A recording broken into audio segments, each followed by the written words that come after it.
आशा करते हैं कि आप लोग अच्छे होंगे और आप लोगों की तैयारी बेहतर चल रही होगी। तो फाइनली आप लोगों का इलाहाबाद हाई कोर्ट स्टेनोग्राफर का 5 जनवरी का फर्स्ट शिफ्ट का एग्ज़ाम हो गया है। 5 जनवरी फर्स्ट शिफ्ट में पूछे गए जीके जीएस और जनरल हिंदी के टोटल 50 क्वेश्चंस इस वीडियो में डिस्कस करने वाले हैं। तो वीडियो को पूरा देखिएगा। जो भी नए बच्चे हैं, जो भी बच्चे इस चैनल के साथ में नहीं जुड़े हैं, तो प्लीज़ चैनल को जरूर सब्सक्राइब करें और नोटिफिकेशन बेल ऑन करना ना भूलें। तो चलिए वीडियो को स्टार्ट करते हैं। तो सबसे पहले हम लोग जो आपका हिंदी वाला सेक्शन है उसको सॉल्व करेंगे। निम्नलिखित गद्यांश को ध्यानपूर्वक पढ़कर नीचे दिए गए प्रश्नों के उत्तर छांटकर लिखिए। प्रश्न संख्या 1 से प्रश्न संख्या 5। जिसके पास धैर्य है वह जो इच्छा करता है प्राप्त कर लेता है। प्रकृति हमें धीरज धारण करने की सीख देती है। धैर्य जीवन में लक्ष्य प्राप्ति का द्वार खोलता है। जो लोग जल्दी करो की रट लगाते हैं वे वास्तव में अधीर मन गति कम की प्राचीन लोकतृति को चरितार्थ करते हैं। सफलता और सम्मान उन्हीं को प्राप्त होता है जो धैर्यपूर्वक काम में लगे रहते हैं। शांत मन से किसी कार्य को करने में निश्चित रूप से कम समय लगता है। बचपन के बाद जवानी धीरे धीरे आती है। संसार के सभी कार्य धीरे धीरे ही संपन्न होते हैं। यदि कोई रोगी डॉक्टर से दवाई लेने के तुरंत पश्चात पूर्णतः स्वस्थ होने की कामना करता है तो यह उसकी नितांत मूर्खता है। वृक्ष को कितना भी पानी दो परंतु फल प्राप्ति तो समय पर ही होगी। कहा गया है धीरे धीरे रे मना धीरे सब कुछ होत, माली सींचे 100 घड़ा ऋतु आए फल होत। अपठित गद्यांश को पढ़कर प्रश्न संख्या 1 से 5 प्रश्नों के उत्तर गद्यांश के आधार पर दीजिए। और गद्यांश का पहला प्रश्न क्या है कि फल प्राप्ति में कौन सा समास होगा। तो फल प्राप्ति में हो जाएगा तत्पुरुष समास। तो इस प्रश्न का जो राइट आंसर जाएगा ऑप्शन नंबर 3 के साथ में। अब आप लोग मन में सोच रहे होंगे कि फल प्राप्ति में तत्पुरुष समास कैसे होगा। तो इसकी भी मैंने आप लोगों को एक ट्रिक बताई थी। फल की प्राप्ति कर्ता ने कर्म को कर्ण के द्वारा संप्रदान को के लिए, यानी फल की प्राप्ति कर्ता ने कर्म को का, तो का इसमें आ रहा है, ऐसे भी कर सकते हैं। फल अलग है प्राप्ति अलग है, दोनों को जोड़ दिया गया, नया शब्द क्या बना, फल प्राप्ति। अब बहुत सारे ऐसे बच्चे होंगे जो सोच रहे होंगे कि इसमें जो है वो द्वंद्व समास होगा क्योंकि बीच में योजक चिन्ह होता है, इसलिए इसमें और कोई समास होगा, लेकिन इसमें तत्पुरुषी समास होगा। ठीक है, ये आपको ध्यान में रखना है। द्वंद्व समास इसमें नहीं होगा कि बहुत सारे ऐसे बच्चे होंगे जो द्वंद्व समास पर टिक कर रहे होंगे, लेकिन इसमें द्वंद्व समास नहीं होगा, इसमें तत्पुरुष समास होगा। तो ये आपको ध्यान में रखना है। निम्नलिखित में से तद्भव शब्द की पहचान करें। तो इसमें आपको तद्भव शब्द की पहचान करने को कहा गया है। तो मैंने आपको क्या बताया था कि ऐसे शब्द जो हिंदी भाषा से उत्पन्न हुए हों वो तद्भव शब्द कहलाते हैं। तो धीरज जो है ना, धीरज, ये आपका हिंदी भाषा का शब्द है। इसलिए इस प्रश्न का राइट आंसर हो जाएगा ऑप्शन नंबर 1 के साथ में, यानी पहला वाला ऑप्शन। जीवन में लक्ष्य प्राप्ति हेतु क्या आवश्यक है। अधीरता, धैर्य, केवल इच्छा या सम्मान। जीवन में लक्ष्य प्राप्ति हेतु आवश्यक है धैर्य। अगर आप किसी लक्ष्य की प्राप्ति करते हैं तो सबसे पहले आपको धैर्य रखना पड़ेगा। अगर आप गवर्नमेंट जॉब की तैयारी कर रहे हैं, अगर आपका एक एग्जाम क्रैक नहीं होता है तो आप निराश हो जाते हैं, तो आपको निराश नहीं हो रहा है, धैर्य रखना है। जो आगे आने वाली जो न्यू वैकेंसी हैं उन पर भी फोकस कीजिए। जैसे कि रेलवे में अभी भी रेलवे ग्रुप डी की वैकेंसी आ रही है, उस पर भी फोकस कीजिए और इस पर भी फोकस कीजिए। तो इस प्रश्न का राइट आंसर जाएगा दूसरे वाले ऑप्शन पर, धैर्य। अगला प्रश्न पूछा गया, इस गद्यांश का उपयुक्त शीर्षक क्या होगा। अब इस गद्यांश का जो शीर्षक, यानी ये जो गद्यांश है ये किस पर आधारित है। तो इसका जो शीर्षक होगा धैर्य का महत्व। इसमें धैर्य का महत्व बताया गया है। तो राइट आंसर की बात करूं तो राइट आंसर जाएगा दूसरे वाले ऑप्शंस के साथ में। प्यारे बच्चों, अगला प्रश्न देखेगा,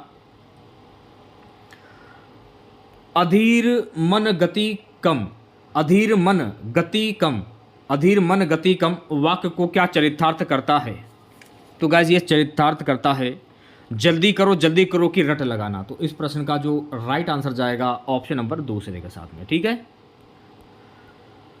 छठा क्वेश्चन देखेगा, नया बस मार्ग आरंभ करने के लिए महाप्रबंधक को पत्र लिखा गया, यह पत्र कौन सा प्रकार है। कार्यालय पत्र, अनौपचारिक पत्र, व्यावसायिक पत्र या प्रेम पत्र।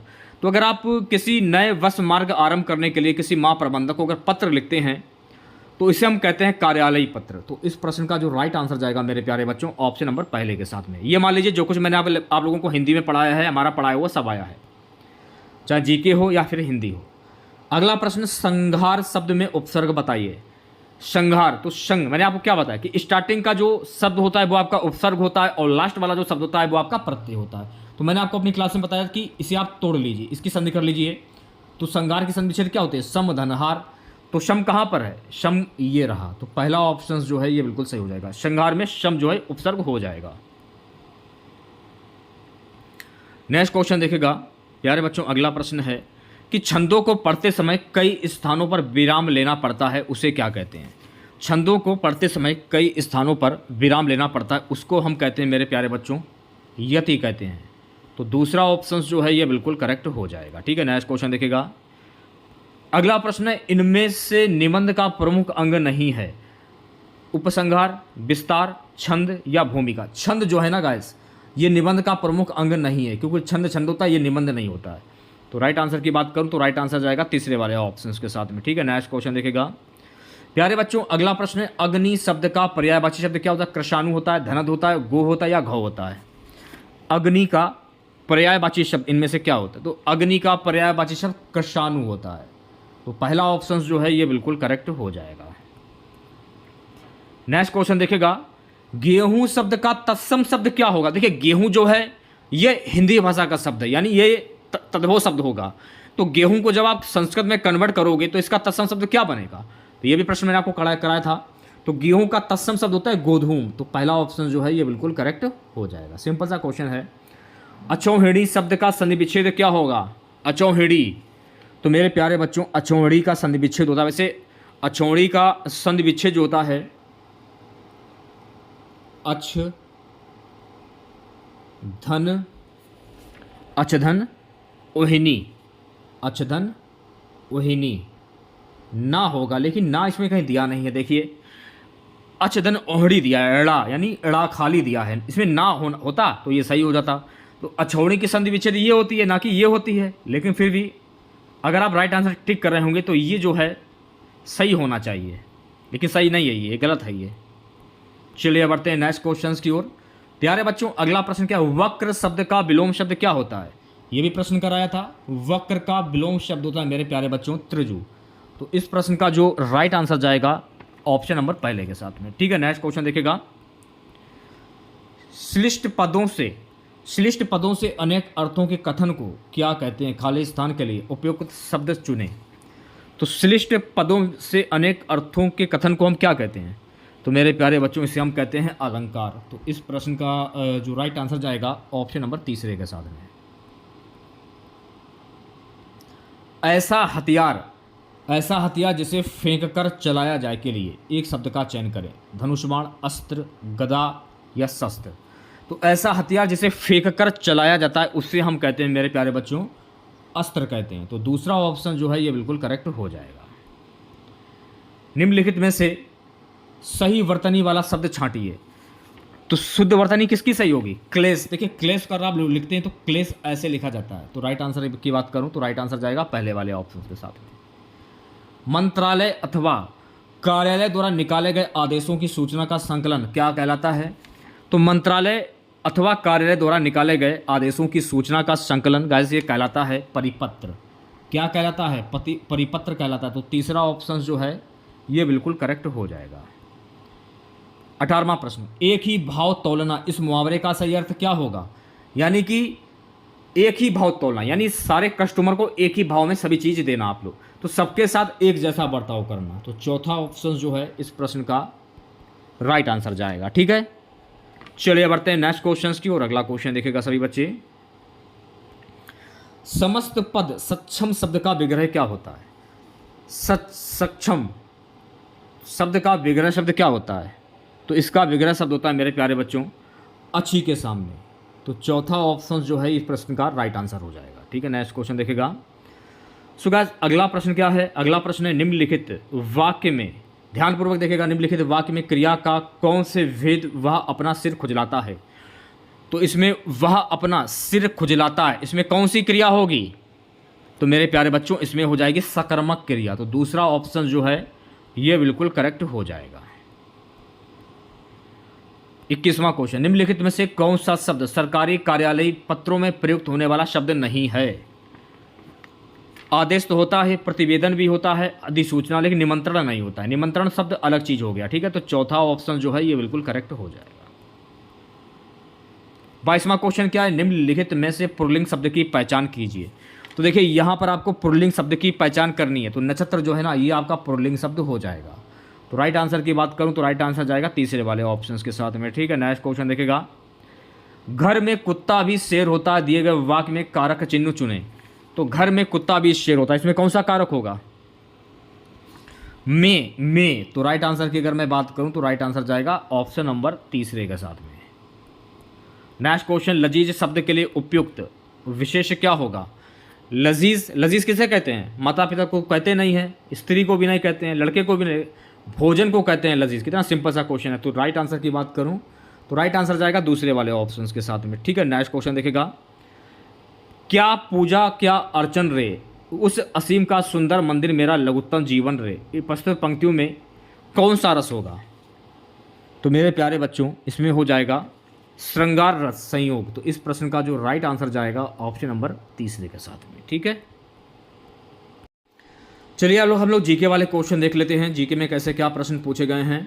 तो जीके का पहला प्रश्न पूछा गया था मेरे प्यारे बच्चों कि विद्युत धारा करंट का पता लगाने के लिए डैश किस उपकरण का प्रयोग में लगाया जाता है, किस उपकरण का प्रयोग में लाया जाता है। तो विद्युत धारा करंट का पता लगाने के लिए गैल्वेनोमीटर का प्रयोग में लाया जाता है। तो इस प्रश्न का जो राइट आंसर जाएगा मेरे प्यारे बच्चों तीसरे वाले ऑप्शंस के साथ में। अगला प्रश्न पूछा गया था, निम्नलिखित में से किस देश की सीमाएं भारत से नहीं लगती हैं, म्यांमार, बांग्लादेश, नेपाल या फिर ईरान। अब देखिए म्यांमार की भी सीमा भारत से लगती है, बांग्लादेश की लगती है, नेपाल की भी लगती है, लेकिन ईरान की जो सीमा है वो भारत से नहीं लगती है। तो चौथा ऑप्शन जो है ये बिल्कुल करेक्ट हो जाएगा। अगला प्रश्न, जी.एन. रामचंद्रन द्वारा निम्नलिखित में से कौन सी खोज की गई थी। जी.एन. रामचंद्रन द्वारा निम्नलिखित में से कौन सी खोज की गई थी। Triple helical structure of collagen की खोज की गई थी। तो तीसरा ऑप्शन जो है इस प्रश्न का राइट आंसर हो जाएगा। चलिए बढ़ते हैं नेक्स्ट क्वेश्चन की और अगला क्वेश्चन देखेगा। अगला प्रश्न पूछा गया था कि पॉल लिंच जिसने कि 2023 का बुकर पुरस्कार प्राप्त किया था ये किस देश से थे। पॉल लिंच, तो मेरे प्यारे बच्चों पॉल लिंच जो है ना जिन्होंने 2023 का बुकर पुरस्कार प्राप्त किया है ये आयरलैंड के थे। तो तीसरा ऑप्शन जो है इस प्रश्न का राइट आंसर हो जाएगा। अगला प्रश्न है गाइस कि स्वर्णिम क्रांति डैश ये किससे संबंधित है। तो स्वर्णिम क्रांति जो है ना गाइस ये संबंधित है बागवानी और मधु से। तो दूसरा ऑप्शन जो है इस प्रश्न का राइट आंसर हो जाएगा। नेक्स्ट क्वेश्चन देखेगा, प्राइड एंड प्रेजुडिस नामक उपन्यास के लेखक कौन है। प्राइड एंड प्रेजुडिस नामक उपन्यास के लेखक है मेरे प्यारे बच्चों जेन ऑस्टिन इस प्रश्न का राइट आंसर हो जाएगा, यानी कि इस प्रश्न का राइट आंसर जाएगा ऑप्शन नंबर चौथे के साथ में। चलिए बढ़ते हैं नेक्स्ट क्वेश्चन की और अगला क्वेश्चन देखेगा, स्वच्छ भारत मिशन के तहत दिनांक 17 सितंबर से 2 अक्टूबर 2024 तक का कौन सा अभियान आरंभ किया गया। स्वच्छ भारत मिशन के तहत 17 सितंबर से 2 अक्टूबर 2024 तक जो है ना स्वच्छता ही सेवा अभियान शुरू किया गया। तो इस प्रश्न का राइट आंसर जाएगा तीसरे वाले ऑप्शंस के साथ में। प्यारे बच्चों अगला प्रश्न, इंडियन नेशनल कांग्रेस और ऑल इंडिया मुस्लिम लीग के बीच 1916 में हस्ताक्षरित समझौता क्या कहलाया था। तो इंडियन नेशनल कांग्रेस और ऑल इंडिया मुस्लिम लीग के बीच 1916 में हस्ताक्षरित समझौता जो है ना ये कहलाया था लखनऊ पैक्ट। तो चौथा ऑप्शन जो है इस प्रश्न का राइट आंसर जाएगा। ठीक है, चलिए बढ़ते हैं नेक्स्ट क्वेश्चन की और अगला क्वेश्चन देखेगा, सिडबी का मुख्यालय कहाँ पर स्थित है। तो मेरे प्यारे बच्चों सिडबी का जो मुख्यालय है ना ये लखनऊ में स्थित है। तो इस प्रश्न का जो राइट आंसर जाएगा ऑप्शन नंबर दूसरे के साथ में। जीके भी ठीक ठाक आई है, इतनी कोई खास जीके नहीं आई कि आपका हार्ड आई है। All India trade union Congress के प्रथम अध्यक्ष कौन थे। लाला लाजपत राय, सी राजगोपालाचारी, मोतीलाल नेहरू, चंद्रशेखर आजाद। तो all India trade union Congress के प्रथम अध्यक्ष थे मेरे प्यारे बच्चों लाला लाजपत राय। तो पहला ऑप्शन जो है इस प्रश्न का राइट आंसर हो जाएगा। ठीक है, चलिए बढ़ते हैं नेक्स्ट क्वेश्चन की ओर। अगला क्वेश्चन देखेगा, निम्नलिखित भारतीय राज्यों में से कौन सा राज्य भूटान के साथ अपनी सीमाएं साझा नहीं करता। कौन सा राज्य भूटान के साथ अपनी सीमाएं साझा नहीं करता है। मेघालय जो है ना ये भूटान के साथ अपनी सीमाएं साझा नहीं करता है। तो चौथा ऑप्शन जो है ये बिल्कुल करेक्ट हो जाएगा। ठीक है, नेक्स्ट क्वेश्चन देखेगा सभी बच्चे। निम्नलिखित में से भारत में कौन से धर्म से शांति मीनार टावर ऑफ साइलेंस जुड़ा है? ज्यूस, जोरास्ट्रियम, इस्लाम या ईसाई? वैसे तो जो धर्म से शांति मीनार टावर ऑफ साइलेंस जो है ना ये जो जुड़ा है तो मेरे प्यारे बच्चों ये जुड़ा है पारसी से, लेकिन पारसी तो ऑप्शंस में है ही नहीं। तो देख सकते हैं आप लोग पारसी से जुड़ा है। तो अगर आप राइट आंसर करके अगर आए होंगे तो दूसरा वाला जो ऑप्शंस है ये सही हो जाएगा। ठीक है, चलिए बढ़ते हैं नेक्स्ट क्वेश्चन की और अगला क्वेश्चन देखेगा। भारतवर्ष के राज्यों में से कौन सा राज्य 7 बहनों 7 सिस्टर का एक भाग नहीं है? असम, पश्चिम बंगाल, त्रिपुरा या मेघालय? नहीं है, वो है पश्चिम बंगाल जो कि 7 सिस्टर्स का एक भाग नहीं है। तो इस प्रश्न का राइट आंसर जाएगा दूसरे वाले ऑप्शंस के साथ में। किसी तत्व की रासायनिक विशेषता गुणधर्म सुनिश्चित करने के लिए निम्नलिखित में से कौन उत्तरदायी है? किसी तत्व की रासायनिक विशेषता गुणधर्म सुनिश्चित करने के लिए निम्नलिखित में से कौन उत्तरदायी है? इलेक्ट्रॉन्स। तो इस प्रश्न का जो राइट आंसर जाएगा ऑप्शन नंबर चौथे के साथ में। प्यारे बच्चों अगला प्रश्न आपकी स्क्रीन पर, चंद्रयान प्रथम ये कब प्रक्षेपित किया गया? तो चंद्रयान प्रथम जो है ना गाइज ये प्रक्षेपित किया गया था 22 अक्टूबर 2008 को। तो इस प्रश्न का जो राइट आंसर जाएगा ऑप्शन नंबर ए के साथ में, यानी पहला वाला ऑप्शन। चालुक्य राजवंश का संस्थापक कौन था? तो चालुक्य राजवंश का संस्थापक था मेरे प्यारे बच्चों पुलिकेशिन प्रथम। तो इस प्रश्न का राइट आंसर जाएगा तीसरे वाले ऑप्शन के साथ में। नेक्स्ट क्वेश्चन देखेगा, बुलंद दरवाजा ये किसके द्वारा निर्मित किया? कल ही मैंने आप लोगों को बताया था कि बुलंद दरवाजा का निर्माण अकबर के द्वारा कराया गया। तो पहला ऑप्शन जो है ये बिल्कुल करेक्ट हो जाएगा। और कब कराया गया था अकबर के द्वारा? वर्ष 1575 में। बुलंद दरवाजा का निर्माण वर्ष 1575 में अकबर के द्वारा करवाया गया था। और अकबर के द्वारा दीन ए इलाही की स्थापना भी अकबर के द्वारा ही करवाई गई थी। कब कराई गई थी? वर्ष 1582 में। ये भी आपको ध्यान में रखना है। चलिए बढ़ते हैं नेक्स्ट क्वेश्चन की और प्यारे बच्चों अगला प्रश्न देखेगा, माही नदी निम्नलिखित में से किसमें गिरती है? तो मैं आपको बता देना चाहता हूँ कि माही नदी जो है ना गाइस ये खंपात की खाड़ी में गिरती है। तो इस प्रश्न का राइट आंसर जाएगा पहले वाले ऑप्शन के साथ में। ठीक है, नेक्स्ट क्वेश्चन देखेगा, प्रथम सेमीकंडक्टर पार्क उत्तर प्रदेश में कहाँ संस्थापित होगा? प्रथम सेमीकंडक्टर पार्क उत्तर प्रदेश के ग्रेटर नोएडा में संस्थापित होगा। तो इस प्रश्न का जो राइट आंसर जाएगा दूसरे वाले ऑप्शंस के साथ में। ठीक है, चलिए बढ़ते हैं नेक्स्ट क्वेश्चंस की ओर। वियोजन का अधिकार कानून हाल ही में किस देश ने कार्यान्वित किया? वियोजन का अधिकार कानून हाल ही में भारत ने कार्यान्वित किया है। तो तीसरा ऑप्शन जो है इस प्रश्न का राइट आंसर जाएगा। अगला क्वेश्चन देखेगा सभी बच्चे, हीमोग्लोबिन में मौजूद धातु है। तो हीमोग्लोबिन में मौजूद धातु है लौह आयरन जिसे हम कहते हैं। तो इस प्रश्न का राइट आंसर जाएगा दूसरे वाले ऑप्शंस के साथ में। अगला प्रश्न देखेगा, 2024 पेरिस ओलंपिक्स में किस देश को पराजित करके भारतीय पुरुष हॉकी टीम कांस्य पदक जीती थी? कौन सी टीम जीती थी? तो मेरे प्यारे बच्चों स्पेन जीती थी। तो इस प्रश्न का जो राइट आंसर जाएगा मेरे प्यारे बच्चों ऑप्शन नंबर दूसरे के साथ में जाएगा, स्पेन इस प्रश्न का राइट आंसर हो जाएगा। नेक्स्ट क्वेश्चन देखेगा, वाकर कप जो है ये किस खेल से संबंधित है? तो मेरे प्यारे बच्चों वाकर कप जो है ना ये गोल्फ से संबंधित है। तो इस प्रश्न का राइट आंसर जाएगा पहले वाले ऑप्शंस के साथ में। ठीक है, नेक्स्ट क्वेश्चन देखेगा, तमिलनाडु में किस प्रकार की शास्त्रीय नृत्य प्रसिद्ध है? तो तमिलनाडु में भरतनाट्यम ये प्रसिद्ध है। तो इस प्रश्न का जो राइट आंसर जाएगा ऑप्शन नंबर दूसरे के साथ में। अदिति योजना किस क्षेत्र से संबंधित है? तो मेरे प्यारे बच्चों अदिति योजना जो है ना ये रक्षा क्षेत्र से संबंधित है। तो राइट आंसर की बात करूं तो राइट आंसर जाएगा दूसरे वाले ऑप्शंस के साथ में। तो ये था जीके वाला पार्ट, हिंदी वाला पार्ट और जीके वाला पार्ट दोनों क्वेश्चन मैंने आप लोगों को कवर करा दिए हैं। लगभग 50 प्रश्न मैंने आपको कवर कराए हैं। तो अगर आप लोगों को वीडियो अच्छा लगा हो तो प्लीज़ वीडियो को लाइक कीजिएगा, शेयर कीजिएगा। इसकी पीडीएफ आप हमारे व्हाट्सएप ग्रुप और टेलीग्राम ग्रुप से जो प्राप्त कर सकते हैं, लिंक वीडियो के डिस्क्रिप्शन में दिया गया। तो जल्दी से जाइए और ज्वाइन कर लीजिए। तो मिलते हैं नेक्स्ट वीडियो के साथ। जय हिंद, जय भारत।